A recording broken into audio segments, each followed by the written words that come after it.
The air in the community center was thick with tension as the HOA board, led by Cynthia, a woman with a sharp bob and an even sharper tongue, delivered their ultimatum. "You have 30 days to vacate the premises, or we'll pursue legal action," she declared, her voice dripping with smug satisfaction.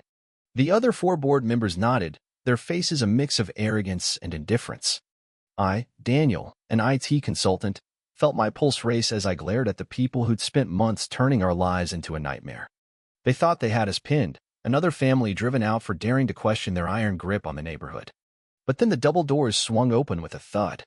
Every head snapped toward the entrance as my wife, Lieutenant Emily Harper, strode in, her navy dress blues pristine, service medals glinting under the fluorescent lights. The room fell silent, Cynthia's smirk vanishing like smoke. "My apologies for the delay," Emily said, her voice steady but laced with the authority of someone who commands a destroyer in the Persian Gulf. "Before you proceed with evicting my family while I'm serving our country, let's discuss which federal laws you're about to break." Cynthia's face drained of color. This wasn't going to end the way they'd planned. 2 years earlier, Emily and I had been chasing the American dream. After years of saving, we found our perfect HOA colonial with white shutters in a tidy neighborhood with top schools for our 2 kids, Lily and Ethan. I'm a tech guy, crunching code by day. Emily's a Navy officer, often deployed for months at a time. The HOA seemed like a small price to pay for the community pool and manicured lawns. The realtor called their rules standard, just there to keep property values high. We signed, moved in during Emily's shore duty, and for a few months, life was idyllic. We painted the house an approved taupe, swapped the mailbox for one from their list, and even joined the neighborhood watch. We played by every rule. Trouble brewed when Emily got orders for a 6-month deployment. 2 weeks after she shipped out, a violation notice appeared on our door. Our grass was a half-inch too tall. I mowed it that day, but the next morning, another notice: our trash cans lingered curbside 4 hours too long.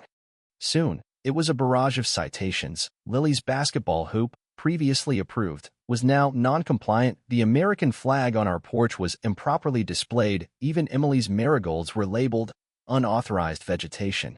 I tried reasoning with Cynthia, whose perpetual sneer seemed glued on. "Rules are rules, Daniel," she said icily. "No exceptions." But driving through the neighborhood, I saw identical hoops, flags, and flower beds at other homes, some belonging to board members. We were being targeted. Then came the certified letter.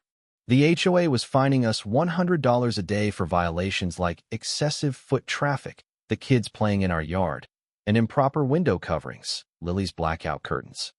Within weeks, they claimed we owed $2,500. I fought back, submitting photos of board members' homes with the same violations, but my appeals were dismissed without a word. Then they upped the ante. A second letter arrived, accusing us of disrupting community harmony with our confrontational attitude. They were moving to place a lien on our home and force a sale. My stomach dropped.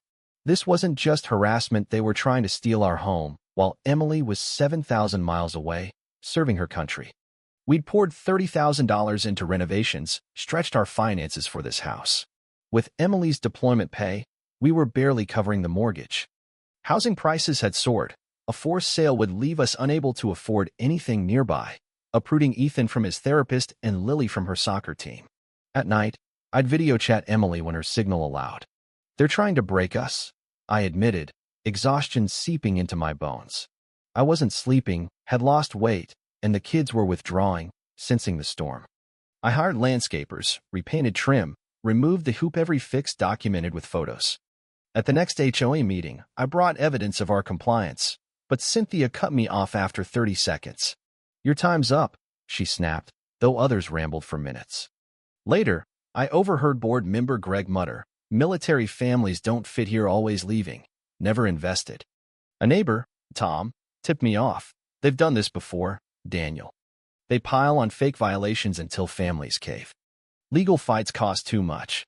Then came the final blow, a formal notice, embossed with the HOA's seal, giving us 30 days to vacate or face eviction. They'd filed a lien with the county, citing $3,800 in fines and photos of trivial violations: a slightly coiled hose, a faded paint patch, Ethan's bike in the driveway. Cynthia had gone for the jugular.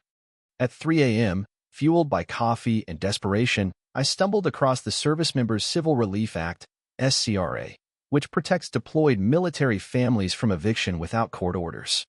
Digging deeper, I found the HOA's own bylaws banned foreclosure actions against such families. I photographed other homes, including Cynthia's, with violations they ignored like her tacky garden gnome. A Navy JAG officer I contacted was livid. They're targeting a deployed sailor's family? We'll crush this. She sent me SCRA details and a letter warning of federal violations. When I told Emily during our next call, she didn't hesitate. I'm coming home. My commander approved emergency leave. I land 2 hours before their meeting. They're about to meet the wrong officer. The day of the hearing, Emily's flight was delayed, leaving me pacing our living room, triple-checking our evidence, SCRA documents, photos, bylaws. When she arrived, exhaustion lined her face from the 30-hour trip, but her resolve was iron. They picked the wrong family, she said, pulling her dress blues from her bag, the gold insignia gleaming. At the community center, the board's smugness was palpable. Cynthia allotted me 5 minutes to plead before their vote. As I began, Greg interrupted. This is a formality, Daniel. They thought it was over. Then the doors opened. Emily marched in, her uniform commanding instant silence. Cynthia's jaw dropped. Greg squirmed. Neighbors straightened, drawn to her presence. Lieutenant Emily Harper, United States Navy, she announced, placing her cap on the table. I've returned from the Persian Gulf to address your attempt to evict my family during my deployment. Her voice was calm, but cut like steel. She laid out the SCRA's protections, quoted the HOA's own bylaws, and presented photos proving selective enforcement. This is discrimination against a protected class, she said, her gaze locking onto Cynthia. Navy JAG is ready to file federal charges $110,000 per violation, plus criminal penalties. Our attorney will also sue for discriminatory practices unless all fines are dropped and this harassment ends. The board's confidence crumbled. Cynthia whispered frantically to their lawyer, whose face grew grim. After a tense huddle, they retreated for 20 minutes. Neighbors approached, some apologetic, others outraged on our behalf. When the board returned, Cynthia's voice was strained. All fines and violations are dismissed. Enforcement actions are postponed indefinitely. Their lawyer added, the board regrets any misunderstanding. Within days, we received a formal apology. Cynthia and 2 others resigned. The county launched an investigation into the HOA's finances after neighbors reported similar abuses. 2 years later, we're still in our home. Emily's been promoted, and the new HOA board, with 2 veterans, ensures fairness. The old board's tactics became a cautionary tale for HOAs statewide. Neighbors threw Emily a welcome home barbecue, admitting they'd feared the old regime. We learned 3 other military families had been forced out before us. With JAG's help, they won settlements. Standing up wasn't just about saving our home, it was about stopping a cycle of injustice. There's power in knowing your rights and the courage to fight, especially when it's for your family.